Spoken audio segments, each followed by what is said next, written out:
capítulo 12 de Levítico. E falou o Eterno a Moisés, dizendo, fala aos filhos de Israel, dizendo, a mulher, quando conceber e der à luz um varão, será impura por 7 dias, como nos dias da impureza de sua indisposição será impura.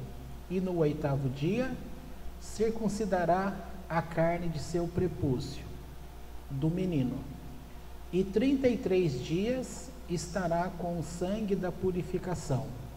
Em nenhuma santidade tocará, e no santuário não entrará, até que se cumpram os dias de sua purificação. Se der à luz uma menina, será impura 2 semanas, como na sua impureza, e 66 dias permanecerá com o sangue da purificação.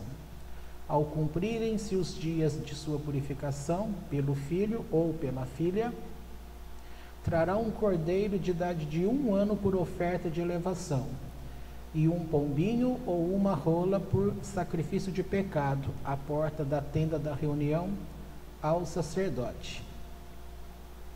E oferecê-lo-á diante do Eterno, e expiará por ela, e se purificará da impureza de seu sangue. Até aqui tá bom. Alguém lembra por que é que a mulher fica impura quando der à luz? Acho que é o Midrash que fala disso. Alguém lembra?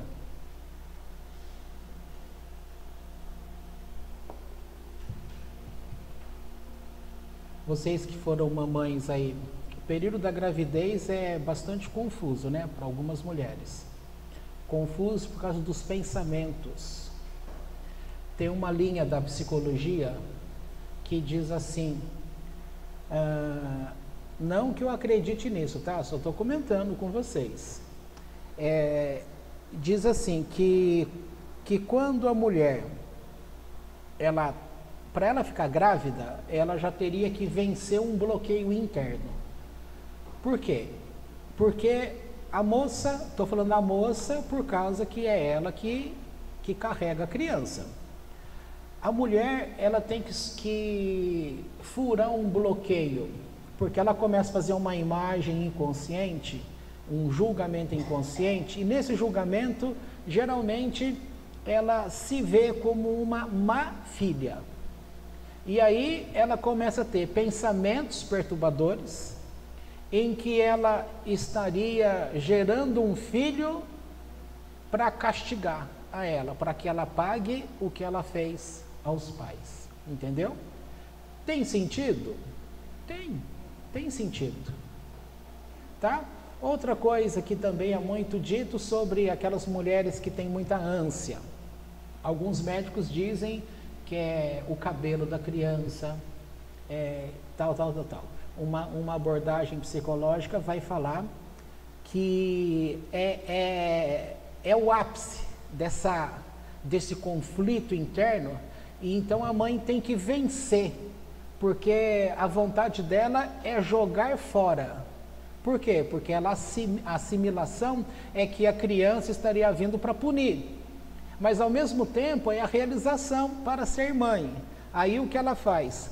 O vômito entraria como uma forma dela estar se limpando por dentro, então ela coloca para fora toda sujeira que ela acredita, né? Então ela está se limpando, se purificando, para poder ficar com a criança.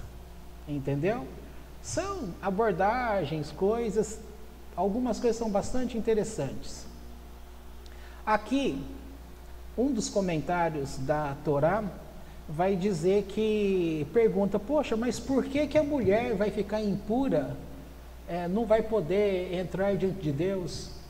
Porque não é dito lá em Isaías que é o nosso pecado que faz separação entre nós e Deus? Aqui no caso, os pensamentos, esse momento da perturbação é muito comum, e ela pode, algumas mulheres podem até se afastar de Deus pecando justamente por causa dos pensamentos. E lembrando, como nós comentamos alguma coisinha ontem, sobre pensamentos que estão naquele plano que está totalmente fora, está longe de você, mas é seu, faz parte do teu eu. E isso pode afetar essa relação entre mulher e o eterno, entendeu? Ou seja, é uma atitude em amor, para manter a pessoa diante de Deus. Tem outras coisas aqui, mas vamos aqui para frente. Aí eu fico tentado, quando eu li um pedacinho no Zohar, eu vou comentar justamente isso aqui com esse povo. Eu sei que dá confusão. Dá confusão porque é uns assuntos assim, é fascinante, né? Você entender algumas coisas e mexe, aguça com tua... A gente gosta de saber daquilo que a gente não sabe, né? A gente gosta de fuçar e entender como que uma criança chega a esse mundo, o que acontece. Cadê? O que eu separei aqui? Olha, já começa aqui. Eu tinha separado. Peraí, tá tudo aberto aqui já. Então isso eu já fecho.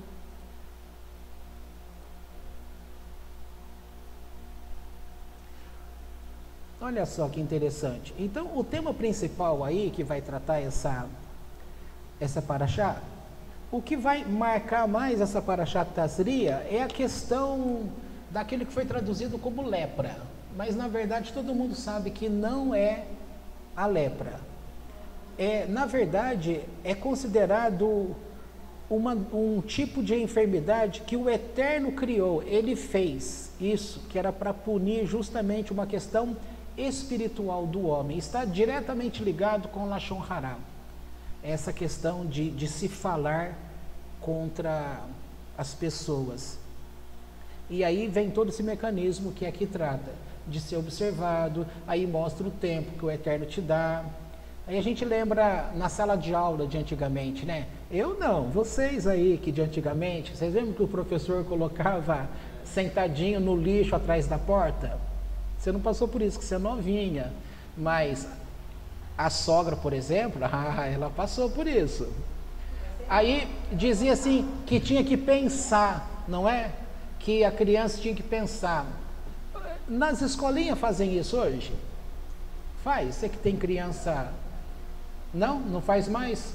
Por quê?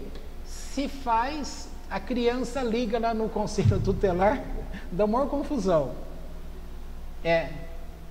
Olha o tamanhão dele. Quando ele era pequeno, quando eu ameaçava dar uns tabefe nele, ele falou, papai, bate em mim para você ver. Eu ligo lá no conselho tutelar, porque passava comercial de TV ensinando as crianças a comunicar. Ele falava, encosta em mim para você ver.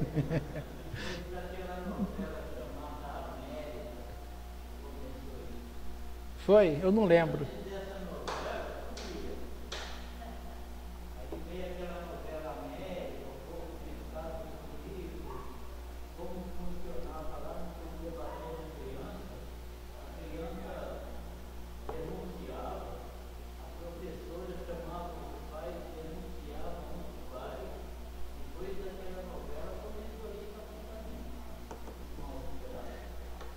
Pois é.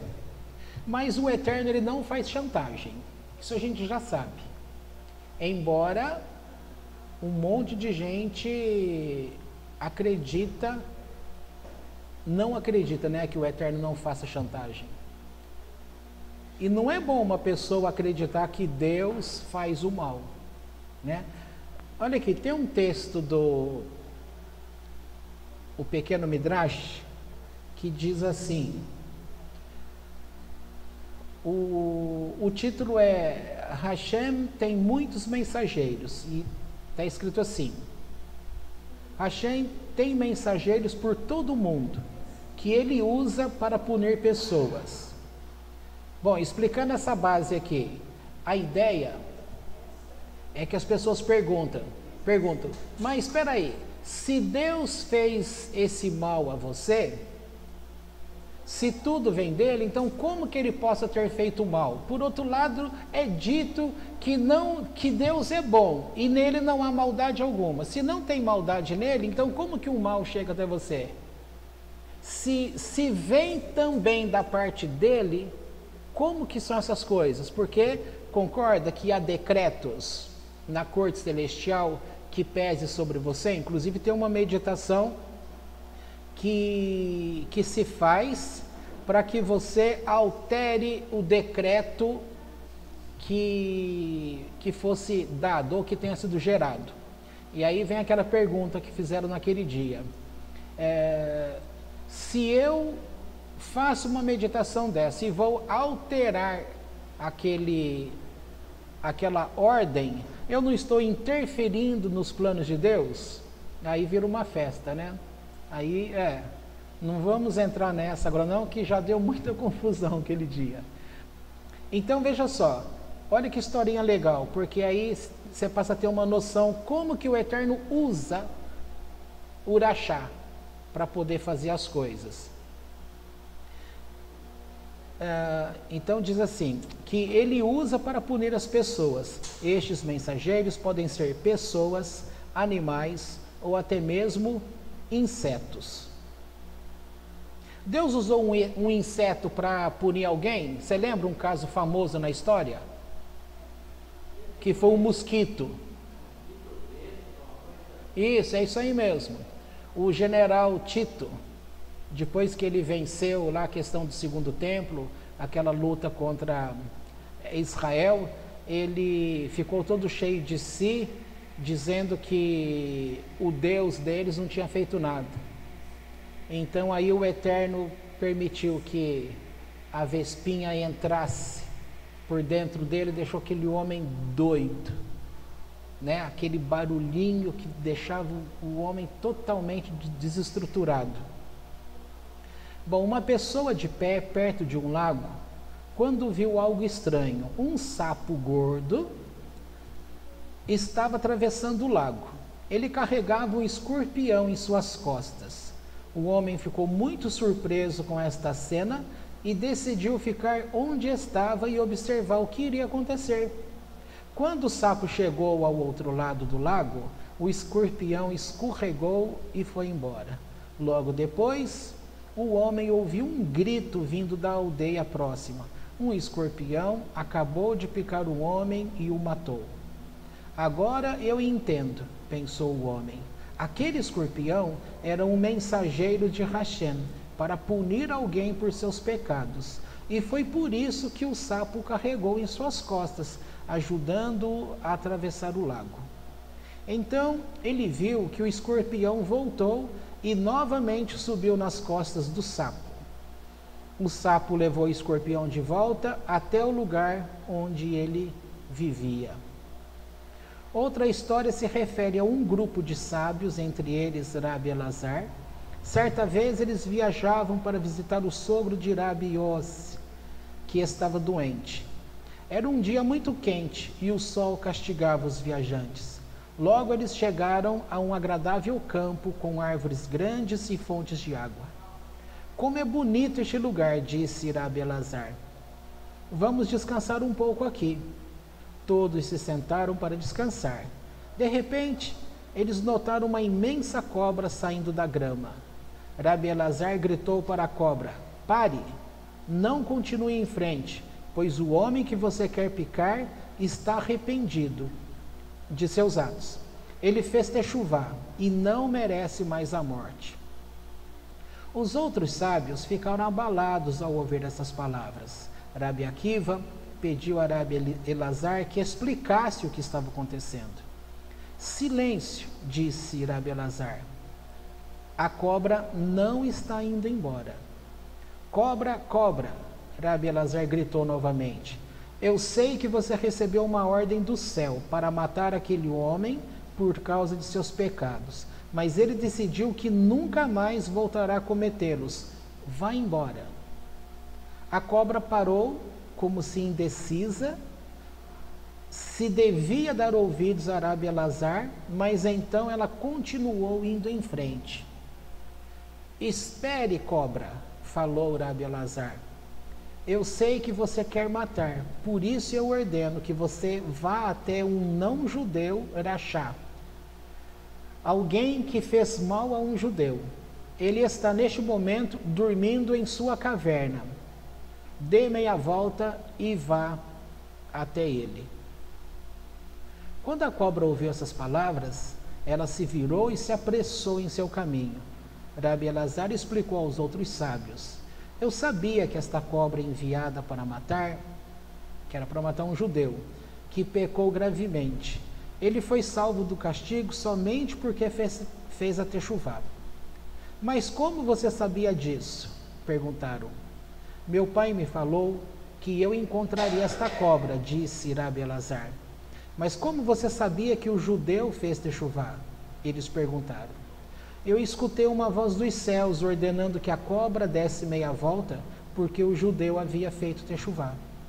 Mas a perversa cobra não queria ir embora sem ter feito mal a alguém. Uma vez que ela foi enviada para matar, ela queria uma vítima.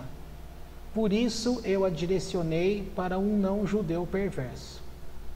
Os sábios ficaram maravilhados com a santidade de Rabi Elazar, que lhe possibilitava saber tantas coisas que eles desconheciam por completo. Vamos descobrir o que aconteceu com o Rachá, sugeriu Elazar. Eles andaram até o final do campo e, em frente a uma grande pedra, descobriram um homem morto, com a cobra enrolada em volta dele. Próximo ao corpo havia uma maleta repleta de moedas. Rabi Elazar exclamou: abençoado é Hashem, que tem mensageiros em todos os lugares. Ele pegou a maleta e os sábios retornaram ao campo onde estiveram descansando. Ao entrar no campo, os sábios encontraram um judeu todo suado e exausto. Este se sentou sob uma árvore e os sábios o escutaram dizer: Mestre do universo, o Senhor sabe que estou reclamando sobre o dinheiro que o não-judeu roubou de mim. Tudo o que o Senhor faz é justo, mas eu tenho meus pais idosos e como poderei sustentá-los agora? Estou aflito por causa deles e também porque parte do dinheiro não era meu, era dinheiro de tzedakah, que eu guardava para um homem pobre. Ele o havia coletado para casar sua filha. O que farei agora? Não estou chateado por ter perdido meu dinheiro, mas pelo dinheiro dele. Quando os sábios escutaram isso, eles levaram o homem até o Rabi Elazar, que lhe disse: você deve ser um grande tzadik, ou Hashem não teria realizado milagres para você. Pegue sua maleta de volta. Então, ande até o fim deste campo e veja o que Hashem fez por você. Bom, a história segue, mas já deu para ter uma noção de como as coisas funcionam. Quando Abraão foi socorrido por Deus e não sacrificou Isaac, diz alguns comentários que ele ficou bravo, ele ficou chateado, porque ele foi para fazer o sacrifício e ele não completou o sacrifício, ele queria completar, tá? Não estou comparando Abraão com a cobra, mas eu estou dizendo, a cobra recebeu um mandamento que ela saiu para fazer um trabalho, um serviço, algo, e ela não estava satisfeita de ter recebido uma ordem, não faça isso mais. Assim como Abraão não ficou satisfeito em receber uma ordem, não mate mais o menino, ou seja, não complete a sua oferta, tá? Guardar as proporções. É a questão, você tem que fazer algo para Deus, de repente acontece que você não faz, tem que ficar aquele sentimento, mas eu preciso fazer, eu quero fazer, tá? Não é a arte de matar, não é isso, não é a arte de matar a cobra, matar o fulano, ou que Abraão tivesse que matar o filho, não é a questão do matar, mas é a questão daquilo que foi pedido a você pelo Eterno, entendeu? Agora, vamos lá para a parte do Zohar, que aqui, bom, começa a explicação de quando diz que Deus falou a Moisés, dizendo, quando uma mulher.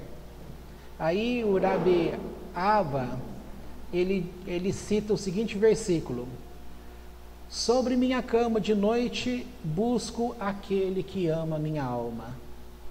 E diz, este versículo fala da comunidade de Israel que no exílio estava no meio do povo, num país impuro. E é por isso que ela se queixa de sua cama e busca aquele a quem ama sua alma, para livrá-la dali. Ela o busca, porém não o encontra. Ela o chama e ele não responde, porque ela reside entre outros povos e somente seus filhos ouvem sua voz. O Rabi Isaac interpretou assim, eu clamo de minha cama para que se una comigo para alegrar-me e me abençoar, porque como temos aprendido, da união do rei com a comunidade de Israel, muitos justos obtêm sua santa herança e muitas bênçãos se acumulam para o mundo.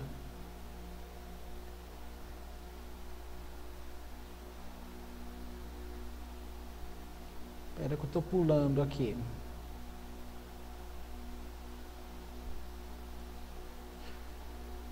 Rabi Abba disse então que cada um deles deveria colocar alguma exposição sobre a Torá, e ele mesmo começa com um tópico. Ele diz, quem pode encontrar uma mulher virtuosa? Ele diz, a mulher virtuosa é a comunidade de Israel, como acabou-se de explicar. Quem encontrará? Quem alcançará plenamente nela e sempre com ela, pois seu valor supera muito o de pérolas. Aqueles que verdadeiramente se achegarem a ela de pleno coração, ela os vende a mãos de outros povos, aí vai falando, confia nela o coração de seu marido. O marido é o santo, bendito seja, que há designado para governar todo o mundo e colocou em suas mãos todo o seu armamento e guerreiros, pelo qual ela não carecerá de ganância. Rabi Yossi tomou o versículo seguinte, deixa eu pular essa parte, acho que já chegou aqui. Rabi Abba diz assim, porém não temos aprendido que Deus decreta se o feto será menino ou menina? Rabi Yossi respondeu, efetivamente, Deus distingue se o feto vem de uma fonte masculina ou de uma fonte feminina. Por isso, ele decreta se a criança será menino ou menina. Rabi Aha também perguntou, por que se emprega a palavra concebeu semente em vez de meramente concebido? Rabi Yossi responde, uma mulher, desde o tempo em que se engravida até que dê à luz, ela não pode falar de outra coisa senão da criança que ela terá. Rabi Hizkiah recordou aqui o versículo, ó Senhor, quão multiformes são tuas obras. Espera aí que vai complicando. Rabi Abba disse, observa que quando o homem vai unir-se com sua mulher em santidade, seus pensamentos santos despertam um espírito composto de masculino e feminino. E Deus assinala a um mensageiro que está encarregado da concepção de seres humanos e lhe confia esse espírito e lhe informa onde depositá-lo e também ao espírito várias ordens. Bom, até aqui é sabido de vocês, né? Quando vai nascer uma criança, Deus dá ordem a um anjo, alguns dizem que o nome dele é Laila, e ele então chama aquela alma Bom, essa alma que Deus traz daquele jardim, essa alma, ela tem nela masculino e feminino. Então veja só, você sabia dessas coisas? Não? Então eu vou devagar para ela poder sair daqui zuretinha. Eu tenho que almoçar hoje, hein? Vai ficar zuretinha, vai ficar...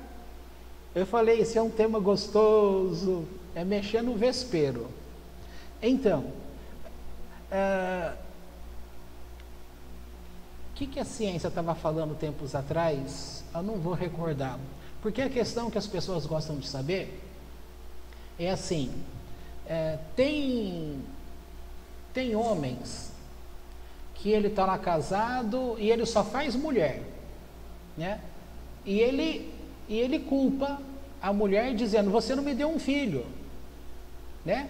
Só nasce mulher. Ou então, aquela questão assim, quando nasce uma criança com alguma síndrome, tanto o marido quanto a esposa, eles ficam assim, às vezes sem um falar com o outro, eles ficam pensando, a culpa é minha? É eu que passei? Ou a mãe fala, ou é eu, o problema está comigo? Algumas síndromes já tem explicação, né? Que a causa em princípio não é de nenhum e de outro. Mas fica essa preocupação, as pessoas querem saber quem é o culpado. Num outro momento eles querem saber como que vai gerar esse filho. E o judaísmo vem com essa questão mostrando que você pode determinar o sexo do seu filho. Como? Aqui vai dizer, aí talvez na hora que chegar lá eu possa pular a parte, que ali vai dizer que quando o homem vai se deitar com a sua amada, tem todo um procedimento. Que procedimento? A mulher, ela tem que vir de uma linhagem mais pura. Pura que eu estou falando é o seguinte, o mundo desde então, ele tem estado muito pervertido. Então, essa questão sexual, ela vira uma coisa muito animalesca. É em qualquer canto, qualquer lugar, qualquer jeito, não se tem amor, é simplesmente prazer, é um prazer animal. Com isso, que tipo de... A Kabbalah fala que, quando ocorrem essas coisas, o tipo de alma que vai descer ao mundo, tá? Isso você vai encontrar também no livrinho do Haim Luzzatto, O Caminho de Deus. É isso? O Caminho de Deus, né? O Tânia também fala. Isso daqui, em bastante livros, ele vai falar nessa abordagem. Aí vai dizer o seguinte, o mundo precisa estar equilibrado. Você tem a parte da escuridão, do outro lado, você tem a parte de luz. Você tem direita e tem esquerda. E precisa ter um equilíbrio. Ora, aí vem novamente, de onde vem o perverso? O perverso é aquela alma que é gerada, que é tirada desse outro lado. Mas como que uma alma baixa, entre aspas, vai descer? Como que ela é atraída? Ela é atraída porque aquele casal que gerou, eles não têm essa boa percepção com Deus, uma vida regrada, não tem esse temor, não vive debaixo do conhecimento de Torá e vai por aí afora, entendeu? Com isso, portanto, aqui não está definindo o sexo da criança, mas está definindo o tipo de alma que descerá para habitar essa terra. Então é uma pessoa que vem, que vai ser uma má pessoa. Ela vai causar, aí ela vai acabar sendo esse mensageiro do Eterno para poder punir pessoas. Eu falei que esse tipo de coisa é complicado as pessoas para fazer esse vai para lá, vem para cá, para você equilibrar a balança. Você tem aquela área da própria Kabbalah que vai falar sobre reencarnação, então eles vão colocando que, dizem, por exemplo, que Moisés é a reencarnação de Abel. que Jetro, eu não vou lembrar, e vai falando, vai falando a história. Então, por exemplo, você vai pegar lá o tempo de Hitler, que cometeu atrocidade. Quem teria sido Hitler? Isso, vão dizer que é reencarnação de Amã, aquele lá do livro de Esther. Por outro lado, o que ele fez é uma punição. Para alguém ter capacidade de fazer isso, você conseguiria matar alguém? Não é difícil. Eu não gosto de matar nem formiga, né? Às vezes até subir eu aperto, falo, desculpa, mas não tem jeito, porque ou é eu ou você. Então é duro. Você pensa assim, poxa, pernilongo. Se não fosse, a gente pensa tanto.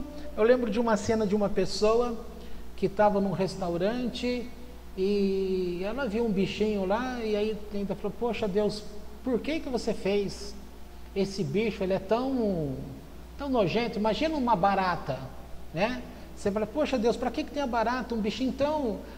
não tem nada a ver com você. A gente pensa assim, mas se você perguntar para um biólogo que está acostumado com esses estudos, ele vai falar, olha, se você tirar a barata, olha a confusão que vai causar, tá?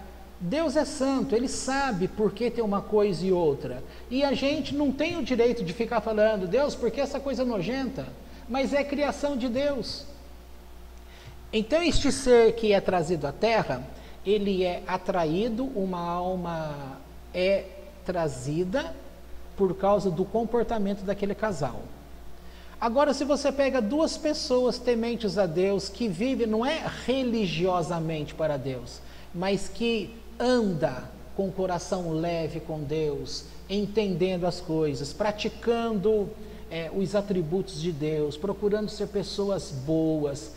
Quando essa mulher engravida, esse ato, ele não é um ato simplesmente prazer por prazer, não é um ato sexual que nem simplesmente animalesco. Aquilo tem intenção, é produto de fato de um relacionamento, de um amor, entendeu? A alma que vai descer vai sair de um lugar de pessoas que serão boas pessoas na terra e que serão usadas por Deus. Eu, por exemplo, entendeu? Tá aí o exemplo da regra de exceção, né? Que meu pai, tadinho, dizem as más línguas que ele não valia nada, mas ele teve a parte dele de boa, ele gerou a mim. Mas falando assim, o meu pai foi um homem ruim em muitas coisas? Foi um homem bom para tantas outras coisas? Foi. Então qual é a parte boa dele? Honestidade. Ele nunca sentou com a gente para falar assim, meus filhos, vocês têm que serem pessoas boas. Não, o exemplo dele na atitude de vida, ele era um homem trabalhador, ele era um homem honesto, você podia deixar as coisas ali do lado dele, o que é seu, o que é dele, ele não mexia, não pegava. Então essas coisas vai passando, são exemplos que a pessoa vai dando. Não precisa ficar lá falando, você tem que ser boa pessoa. Por outro lado, você vai ver em família que o casal tem 4 filhos. Um sai perverso como pai, o outro sai totalmente santo. Ele vai olhar aquilo e vai falar assim, não, jamais quero ser como meu pai.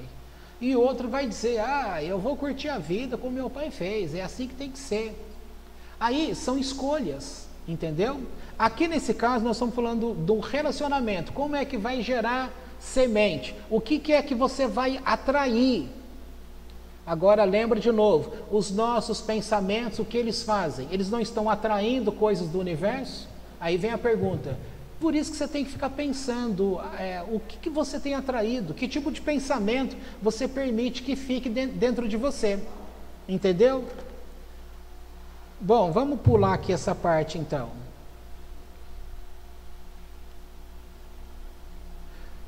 Mais aqui para frente, aqui vai dizer sobre feitiçaria, tá? De um determinado livro, aqui coloca o nome, que vai encontrar pessoas que com a prática da magia, do lado da esquerda, eles vão se levantar com encantamentos, chamando por nome esses impuros para poder fazer o mal. Eu comentei com vocês o ano passado de um determinado livro, e que esse livro está se ensinando como você chamar determinados espíritos dentro da Kabbalah, tá? Ou seja, julgamento meu, uma pessoa põe um livro desse à venda, aí você quer que as pessoas tenham controle para entender o que se está falando? Um monte de gente, ele quer usar o conhecimento para poder trazer benefícios. Aí uma determinada pessoa que eu tinha conhecido, que comprou esse livro, né? Eu vi que ele era de uma determinada igreja evangélica, bastante conhecida. E aí eu fiz uma pergunta à pessoa, tal, aí ele disse assim, olha, primeiro eu quero entender essas coisas, quando determinadas coisas acontecerem na minha vida, aí eu vou estudar outras coisas. Ele não queria estudar a Torá, não queria conhecer Deus, porque eu estava assim, poxa, como que o evangélico está procurando assuntos da Kabbalah? Ora, a resposta foi simples, estou com um problema financeiro, tal, estou com um problema assim, assim, assado, e eu sei que se eu aprender essa técnica desses encantamentos, tá? E nesse livro diz assim, que se você chama determinados espíritos e pede para que ele mate fulano de tal, ele é obrigado a ir lá e matar. Tipo a cobra que cobra, para aí. Você não vai tocar naquele lá porque ele já fez techuvá. Mas naquele irachá é o mal, né? Mas naquele irachá, o impuro, aquele mal, aí você pode tocar nele. Aí vem aquela questão, nós temos autoridade para fazer o mal? Para ordenar o mal?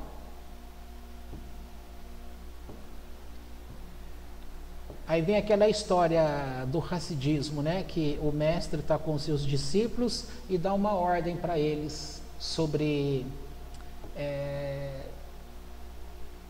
eu não vou lembrar dessa história, ela é bastante conhecida, que eles tinham que pegar a luz, aí se está lá no mar. Aí tem uma história parecida também que tinha que descer numa adega, e só que ali era perigoso, se você chegasse ali, aquilo poderia cair tudo, aí a pessoa ia morrer. Mas quando fulano de tal, que era um justo, ia lá, você podia ir com ele, porque as paredes o temiam. A parede não iria cair por causa da presença daquele santo. Aí as pessoas aproveitavam e ia junto, tá? Aquela história que a gente comentou do fulano que era rico, era o dono daquela casa toda bonitona, e ele está lá pegando as pedras do jardim e está jogando na rua. Até que alguém o chama a atenção dizendo, por que você está fazendo isso, jogando pedra na tua propriedade? Aí ele falou, não, essa casa é minha, eu faço dela o que eu quero e eu estou jogando pedra na rua mesmo.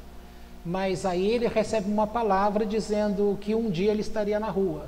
Passado muito tempo, ele perdeu tudo por dívidas, estava passando na rua, em frente à casa que tinha sido dele, e alguém joga a pedra de lá e acerta na cabeça dele. E ele reclama e grita e lança uma maldição. Aí ele lembra daquela voz, daquele justo, né, que tinha dito que ele não poderia jogar pedra na via pública, que estaria fazendo mal, e que um dia ele iria provar dessa palavra, e aí ele mesmo recebeu a pedra. Aqui vai lembrar também que quando Deus trouxe Adão, o lado dele é Adão, mas as costas dele era Eva. Ele não enxerga, porque Eva está atrás. Então a alma, ela é uma alma. A alma, ela contém o masculino e o feminino. Erro que você escuta por aí. Já no primeiro capítulo de Gênesis está escrito, quando fala assim, nessas ondas que 1 ano, 2 anos atrás, bastante gente falando sobre homossexualismo, essas coisas todas, aí o povo, eles ficam lá falando, porque Deus fez macho e fêmea, querendo dizer que é um e é outro, e não tem o chamado coluna do meio, ou é um, é o outro. Outros colocam, porque o meu Deus fez o homem e fez a mulher, ou seja, ele não fez o homossexual. Essa parte do Zohar está explicando direitinho. A alma, ela é masculina e feminina. Então existe o que se chama polaridade de alma.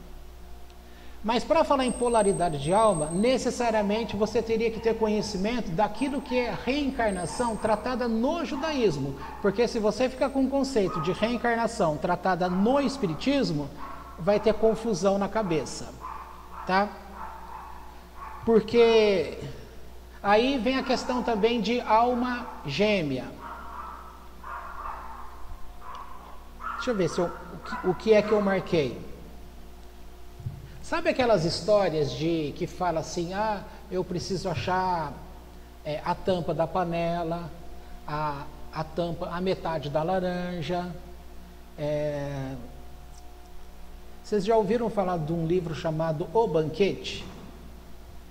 Escrito por Platão, já ouviram um dia na vida, algo assim?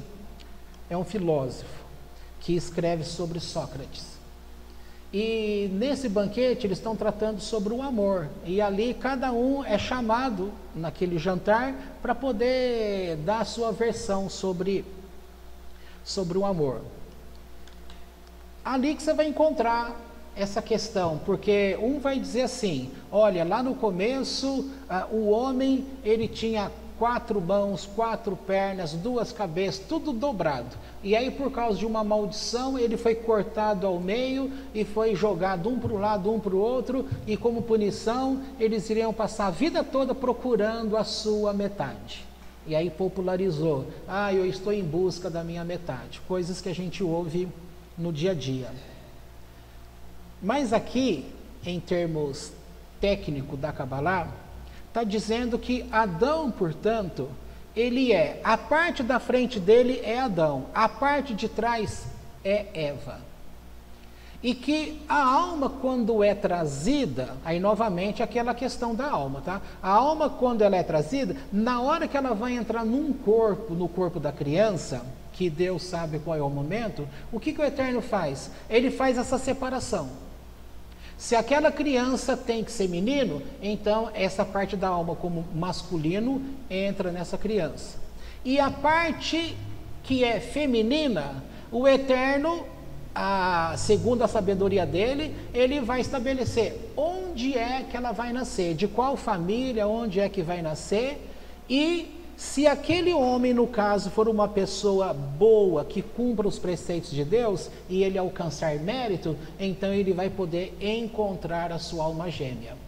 Por isso, em se tratando de alma gêmea, é dito que é o Eterno que se encarrega de trazer a pessoa para você.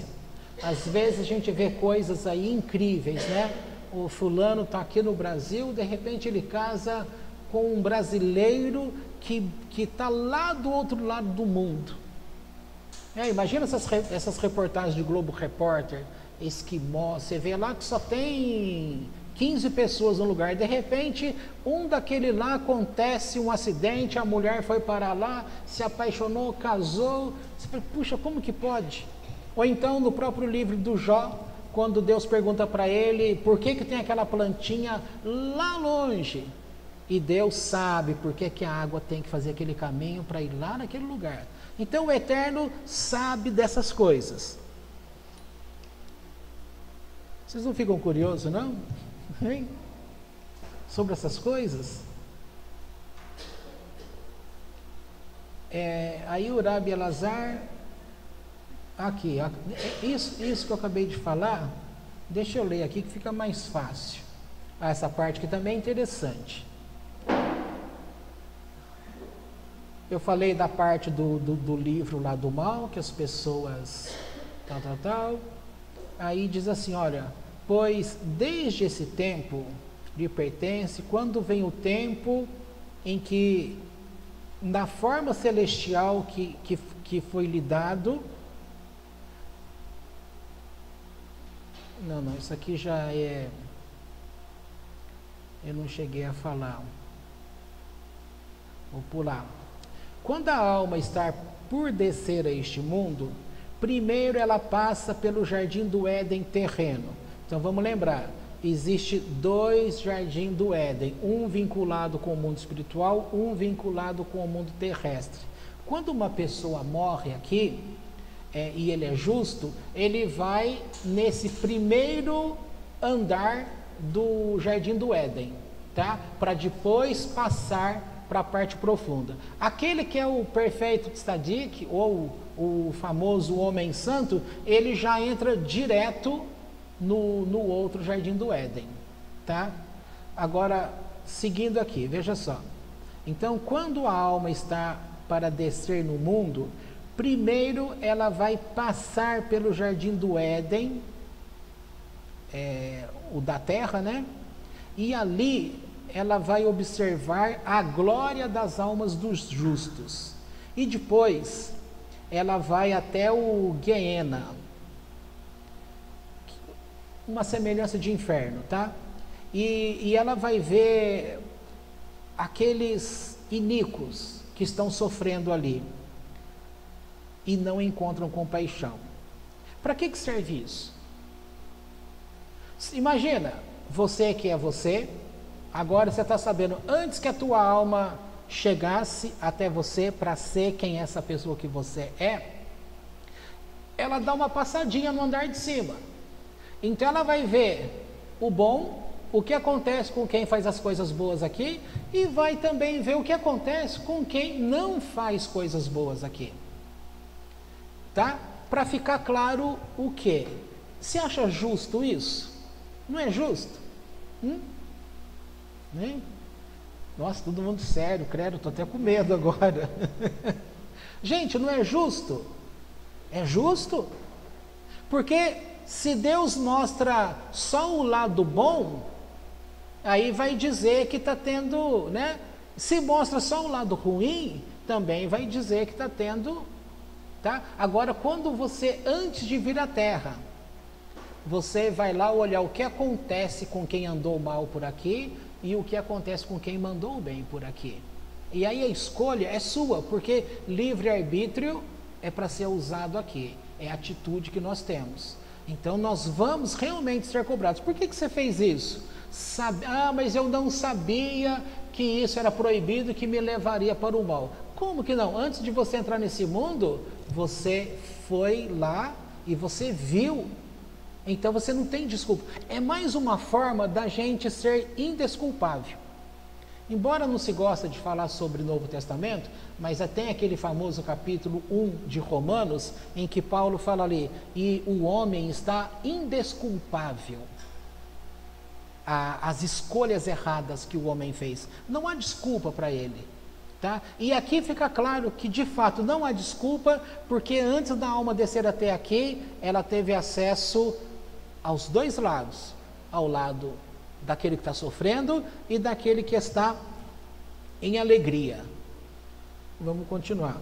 Observe que todos os espíritos estão compostos de masculino e feminino, e quando eles saem do mundo, como ambos, masculino e feminino, e depois se separam os dois elementos. Se o homem for digno, depois eles voltam a se unir. E é então que o verdadeiro encontra a sua companheira, para serem espírito e carne. Daqui que está escrito, quando uma mulher houver concebido semente e dar à luz um filho, varão, e não varão e varoa juntos. dado que, segundo os caminhos do mundo, não estão unidos no nascimento, como foram quando saíram de lá. Ou seja, lá em espírito, a alma tem masculino e feminino, está junto. Mas quando nasce aqui, vai nascer ou um ou outro. O correspondente vai nascer ou no mesmo país, na mesma cidade, ou talvez até em épocas diferentes, tá? Eu não vi aqui o texto, mas a ideia que dá é assim: Deus pega com a mão um tanto de semente, e ele então semeia segundo a sabedoria dele. E de acordo com que ele semeou, cada semente vai brotar segundo o tempo determinado. Tá certo?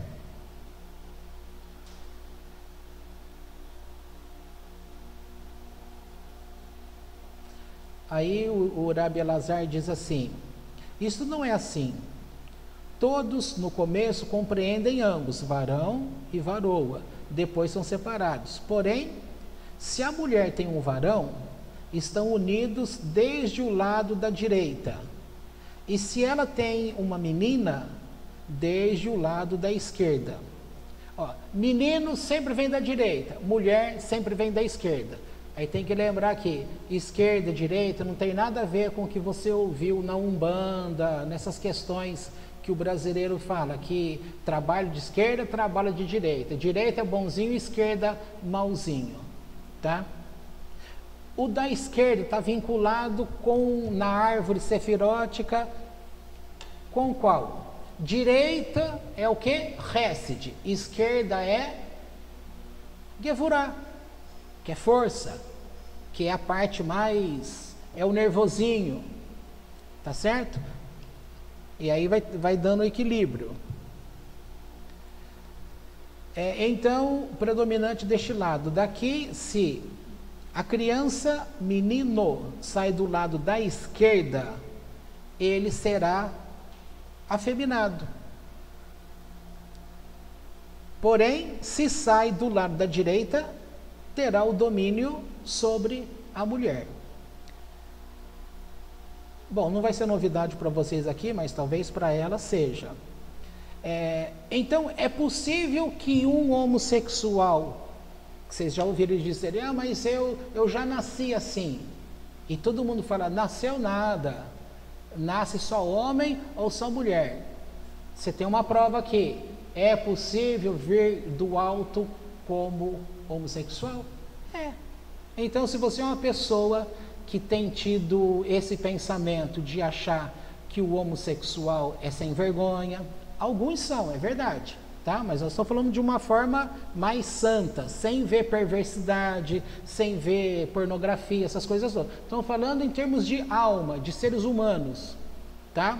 Porque eu estou falando de um homossexual, não aquele que fica fazendo propaganda, que sai às ruas, querendo fazer programa. Não é desse que eu estou falando. Isso é comportamento aprendido, de forma errada. Estamos falando daquela pessoa que a alma dele, que tem homo, que o prazer dele está para o mesmo sexo.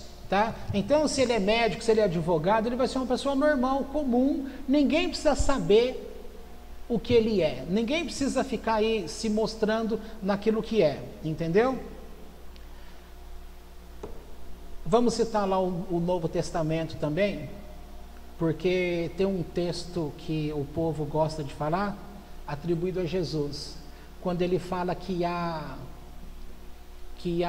eunucos que são feitos por opção, há eunucos que fizeram assim com ele, e há eunucos que já vieram assim dos céus. Essa palavra eunuco é a mesma palavra que é usada em Levítico, capítulo 13, aliás, capítulo 18, a gente está próximo do 13 aqui, 18, que é a mesma palavra usada para homossexual, tá bom?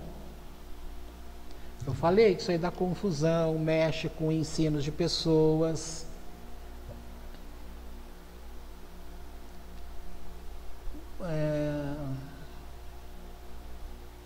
Bom, daqui se a criança sai do lado da esquerda, será afeminado.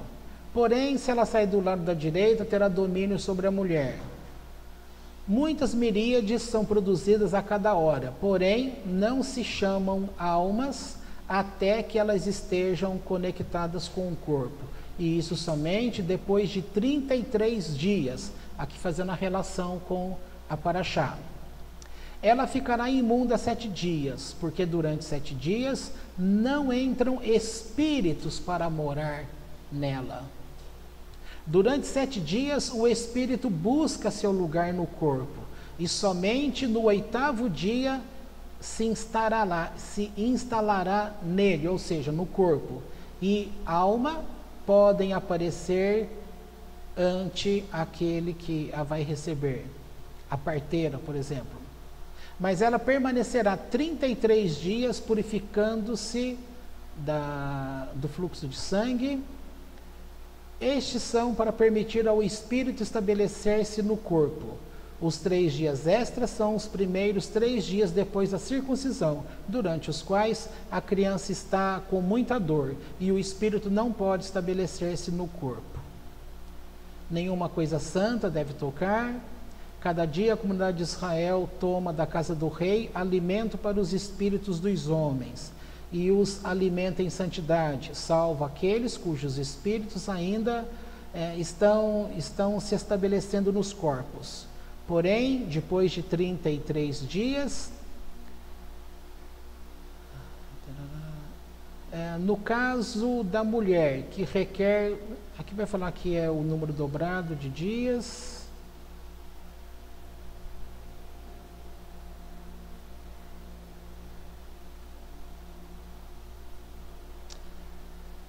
Aí vai entrar num assunto que vai dizer sobre o casamento. Isso aqui eu já falei, né? Eu falei fora de ordem. Vai dizer que o outro Rabi vai dizer, o Aha, ele vai dizer assim, ele disse o Senhor, não é bom que o homem viva só. Diz, o homem está então sozinho? Não está escrito, varão e varoa os criou? E não temos aprendido que o homem foi criado com 2 rostos, aquilo que eu tinha falado. Porém, o que significa é que o varão não se interessou pela mulher e não teve o sustento dela. Ela estava do seu lado, de costas, eles eram um. Por isso Deus o partiu em 2 e separou o homem da mulher e fez o trabalho ao homem de modo que pudesse estar cara a cara. E quando ela se ajuntou ao homem, Deus os abençoou como um oficiante nupcial. Deus uniu. Por isso essa ideia, e não separe aquilo que Deus uniu. Esse aqui é o sentido. E a noiva é abençoada com 7 bênçãos. No casamento judaico, o casal recebe 7 bênçãos. Por isso, quem se une com a mulher de outro, ele causa uma mácula no divino. Porque a união da comunidade de Israel é com o santo, bendito seja. Naquela parte de Deuteronômio, quando fala sobre o divórcio, então ali é dito, é mandamento casar-se, mas é mandamento separar-se também. E a questão, como que vai entender essas coisas? Aqui Deus está se posicionando da forma que nós lemos aqui. Ele é o casamenteiro, ele é o oficiante. E ele pega Israel é a noiva, ele é o noivo. Então ele faz um casamento, e é um modelo de casamento que essa aliança não vai quebrar jamais. Porque Deus, ele vai reagir com Israel de acordo com os 13 atributos que a gente comentou ontem. Tá? Deus vai olhar com misericórdia, com perdão, com tolerância, com paciência, aqueles 13 atributos. Agora, já o casamento aqui na terra, as pessoas não têm tolerância, não suportam um monte de coisa, qualquer problema já quer separar, aquelas alegações, se eu não tenho em casa, eu vou fazer lá na rua, e uma confusão. Inclusive um vídeo do Yalom dessa Paraxá Tazria, que deu uma confusão danada, o Gabriel tinha me falado, depois eu vi, gente, eu entendi perfeitamente o que ele disse. não tinha problema algum, mas encheram de comentários lá falando que ele mandou muito mal, ele teve que fazer um segundo vídeo para poder explicar. Aí é bem aquilo que diz lá num texto de Apocalipse, quem lê, entenda, tá? O que a pessoa tá querendo dizer. Então, no caso, Deus, ele é a imagem do perfeito. O casamento que ele entra numa qualidade excepcional. Tá? Imagina assim, olha, várias vezes ele disse aqui para nós, quem seríamos nós se ele não tivesse aparecido em nossa vida? Onde estaríamos nós? Veja a vida de cada um. Eu lembro sempre da dona Sebastiana, quando comentava, ela dizia, agora eu não lembro quanto tempo, tá? Mas a senhora falava que a senhora é uma pessoa muito... A gente vê ela um docinho de pessoa hoje, está sempre aí, sempre tem uma boa palavra, está em paciência e tal, mas ela disse, para surpresa nossa, que lá no passado ela era um trem ruim, eu que estou exagerando, tá? Até que chegou um ponto que ela falou assim, gente, o que eu estou fazendo com a minha vida? Não pode ser assim. Eu vou aprender a ver as coisas de forma diferente, esquecer, não guardar mágoa, não ficar irado, vou agir diferente. Para que eu vou guardar essas coisas no meu coração? Isso só me faz mal. Aí ela percebeu que a vida dela transformou, tá? Então Deus, ele é esse modelo, ele olha para mim, para você, ele tem paciência, ele consegue suportar, ele espera a gente passar essa fase má, aprender o que aprendeu, se aprendeu, a gente mudar a posição, então ele está sempre pronto. Agora, num casamento comum, normal, a mulher não vai ter essa paciência, o marido não vai ter essa paciência, eles não vão tolerar um outro, acontece qualquer coisa, ninguém quer buscar ajuda. Então o próprio judaísmo, ele estabelece uma regra, então essa regra, por isso que diz lá, é o get, é um documento que se faz, que um rabino especialista faz, mas não é simplesmente qualquer coisa que ocorre, separa. Então tem tratamento, tem a forma de você olhar para você, porque às vezes o problema é seu, não é do outro, tá? Eu citei aí o filme, né, quando a gente falou disso esses dias atrás, aquele filme Eu Quero Ter a Sua Vida, que os dois amigos jogam uma moeda numa fonte e um passa a ter a alma do outro. E então ele achava que o casamento dele era perfeito, mas enquanto ele está na pessoa do amigo, a esposa começa a falar, o nosso casamento não vai bem. Só que ele estava com o corpo do amigo, mas era ele, o próprio marido. Aí ele fala, eu sei que não está muito bem. Aí ela fala, não, mas já faz muito tempo que não está bem. Para ele foi uma surpresa. É assim que a gente age. Para nós é uma surpresa, a gente acha que está tudo bem. A gente não vê o tanto que a gente está causando de mal no outro. Então esse padrão, Deus não é assim. Então esse padrão de Deus é perfeito. Por isso que ele fala, se depois de se tentar um monte de coisas, ajuda o casal perceber que não tem como e um está destruindo o outro, ou seja, você está perdendo a tua vida, então o Eterno de bondade, ele permite o quê?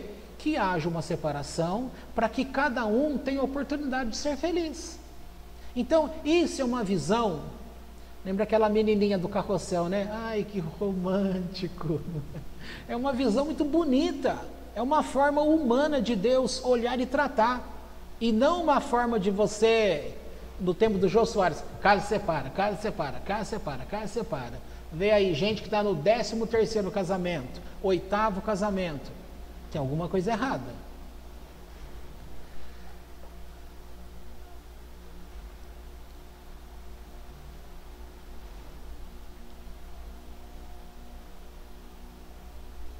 Bom, eu vou parar por aqui. É porque aqui já falou de castigos, já falou de alma, da forma que ela vem. Entra essa parte que Deus é oficiante do casamento.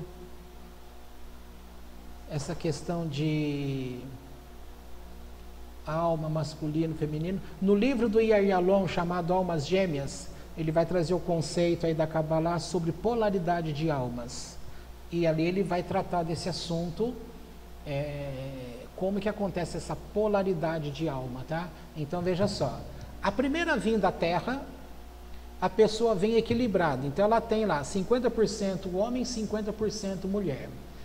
Aí ela nasce aqui, menino. Aí esse menino que nasceu aqui, a alma dele em si, masculino e feminino. Aí ele desempenha o papel dele, ele vai se inclinando para as coisas que de fato são de homem, mas vamos pensar que ele entra de cabeça mesmo naquele comportamento extremamente de menino. Aí passou a vida, ele morre, aí ele vai reencarnar. Então essa alma que saiu 50%, 50%, enquanto ele viveu aqui, foi perdendo 50% feminino e foi 60 homem, 70 homem, 80 homem, 90 homem, já está em excesso. Na hora que volta, imagina, se numa próxima vinda à Terra, esse 90 homem ou 80 homem entra num corpo de mulher, o que vai acontecer? Qual vai ser o jeitão dela? Masculinizado. O verdadeiro, o contrário também é o verdadeiro. Então, se você entender essa questão de polaridade de alma, vai ficar muito mais fácil, tá? Bom, eu sei que não tem tempo, mas alguém quer fazer uma pergunta? Se não entendeu alguma coisa?